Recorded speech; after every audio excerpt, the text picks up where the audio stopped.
அவிச்சு காய வச்சு அதுக்கப்புறம் எப்படி வறுத்து சாப்பிட்றங்கிறத பார்க்க போகிறோம். லைட்டாக கொதிக்க ஆரம்பிச்சு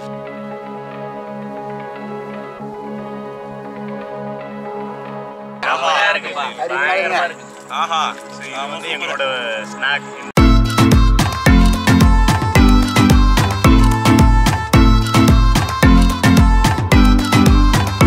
நம்ம நைட்டு ஈசலை பிடிச்சிட்டு வந்தோம்.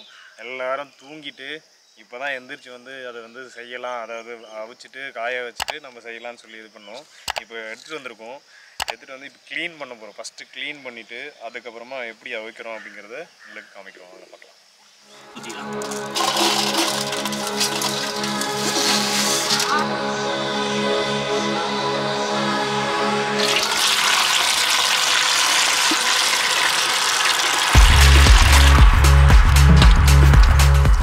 நல்லா வந்து கழுவணும். இதில் எதாவது மண் இருந்தால் எல்லாமே வெளியில் வந்துடும். அது இல்லாமல் அந்த சின்ன சின்ன ரெக்கைலாம் வெளியில் வருது.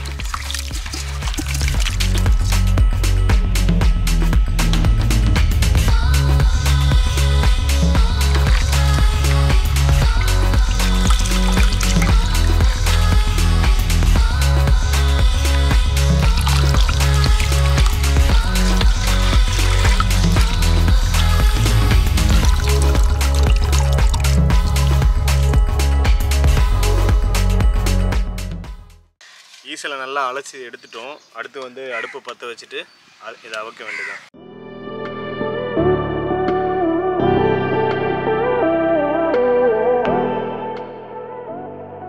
ஈசலை அவிக்கிறதுக்கு தேவையான தண்ணி, தேவையான அளவு உப்பு போட்டுக்கிறோம், தேவையான அளவு மஞ்சள் பொடி போட்டுக்கிறோம்.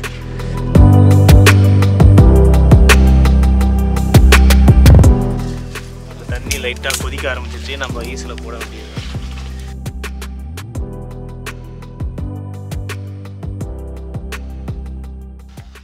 ஈசல் இப்போ நல்லா வெந்துருச்சு. இதை எடுத்து நம்ம வந்து இந்த தண்ணியெல்லாம் எடுத்துட்டு காய வைக்க வேண்டியது தான். அடுத்தடுத்த ப்ராசஸை நாங்கள் காமிக்கிறோம்.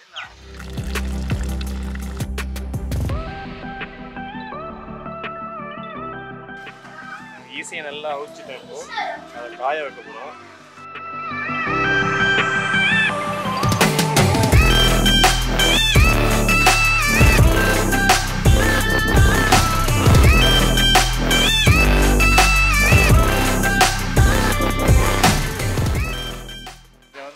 அட்லீஸ்ட் ஒரு நாள் வந்து நல்ல வெயிலில் காய வச்சோம்னா அழகாக காஞ்சிடும். காஞ்சதுக்கப்புறம் நம்ம என்ன பண்ணுவோம், வறுத்து சாப்பிட வேண்டியதான்.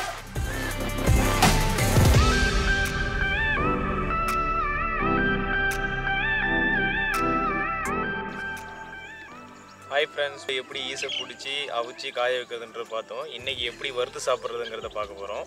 வாங்க வீடியோக்குள்ளே போகலாம். இந்த ஈசலோட சேர்த்து வறுக்கிறதுக்கு நம்ம வந்து அரிசி எடுத்துகிட்டு வந்திருக்கோம். அந்த அரிசியை நம்ம வந்து என்ன பண்ணணும்னா ஃபஸ்ட்டு ஊற வைக்கணும். உப்பு இந்த மஞ்சள் பொடியை போட்டு லைட்டாக ஊற வச்சுட்டு அப்புறமா வறுத்தோம்னா நல்லா பொறுப்புறம் நல்ல டேஸ்ட்டாக வரும். அதுக்காக இப்போ வந்து அரிசி ரெடியாக வச்சுருக்கோம். மஞ்சள் பொடியை கொஞ்சம் தேவையான அளவு போட்டுக்கிறோம்.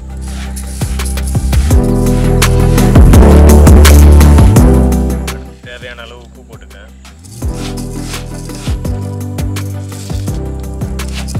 இப்போ அடுத்து தேவையான அளவு தண்ணி போட்டு இந்த உப்பும் மஞ்சளும் ஊறுற அளவுக்கு மட்டும் தண்ணி போட்டால் போதும்.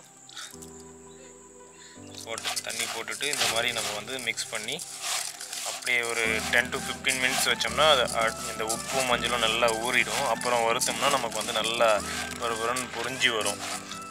இந்த பாப்கார்ன் மாதிரி வராது, கொஞ்சம் சாஃப்டாக இருக்கும் சாப்பிட்றதுக்கு.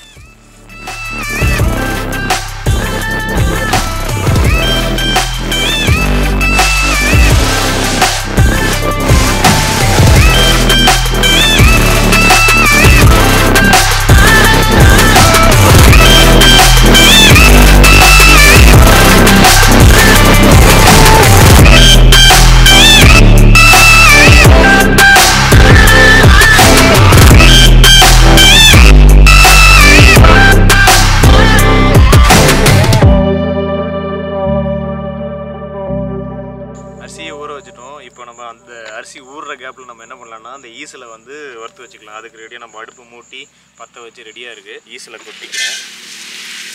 ஈசலோட நான் என்ன பண்ணியிருக்கேன், கொஞ்சம் கருவேப்பிலை சேர்த்துருக்கேன். கருவேப்பிலை போட்டு இது பண்ணால் கொஞ்சம் மணமாக இருக்கும். ஈசலை வந்து லைட்டாக வறுத்துக்கலாம். ரொம்ப நேரம் வறுக்கக்கூடாது, இதாகிடும், கருகி போயிடும். ஸோ இப்போ வந்து இதோட கூட கொஞ்சம் மிளகா பொடி போட்டுட்டோம்னா இந்த காரம் எல்லாம், இது குழம்பு மிளகா பொடி, நான் வெறும் தனி மிளகா பொடி இல்லை, குழம்பு மிளகா பொடி. ஈசல் வறுத்தாச்சு.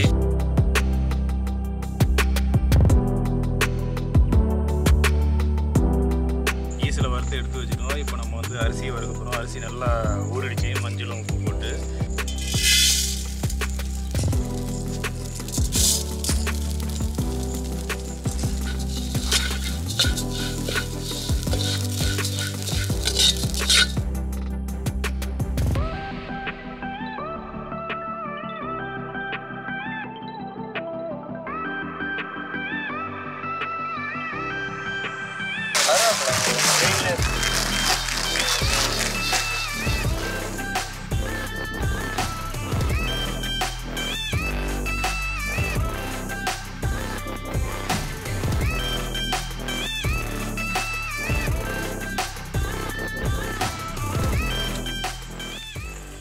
அரிசியில் வறுத்து ரெடியாக இருக்குது. இப்போ எல்லாத்தையும் மிக்ஸ் பண்ணி சாப்பிட வேண்டியதுதான். முதல்ல நான் ஈஸியை மிக்ஸ் பண்ணிக்கிறேன். ஈஸி அதோட கூட வறுத்து வச்சு பொட்டுக்கடலை, அப்புறம் வந்து வேர்க்கடலை எல்லாம் இருக்குது, அதையும் கொட்டிக்கிறேன்.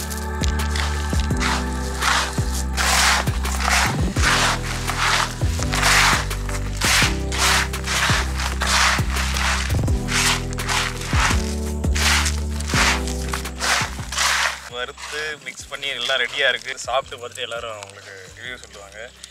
எப்படி இருக்குது ஈஸை சாப்பிட்றீங்களா எல்லாரும்? எப்படி இருக்குப்பா? சூப்பராக இருக்குது. சூப்பராக இருக்குது.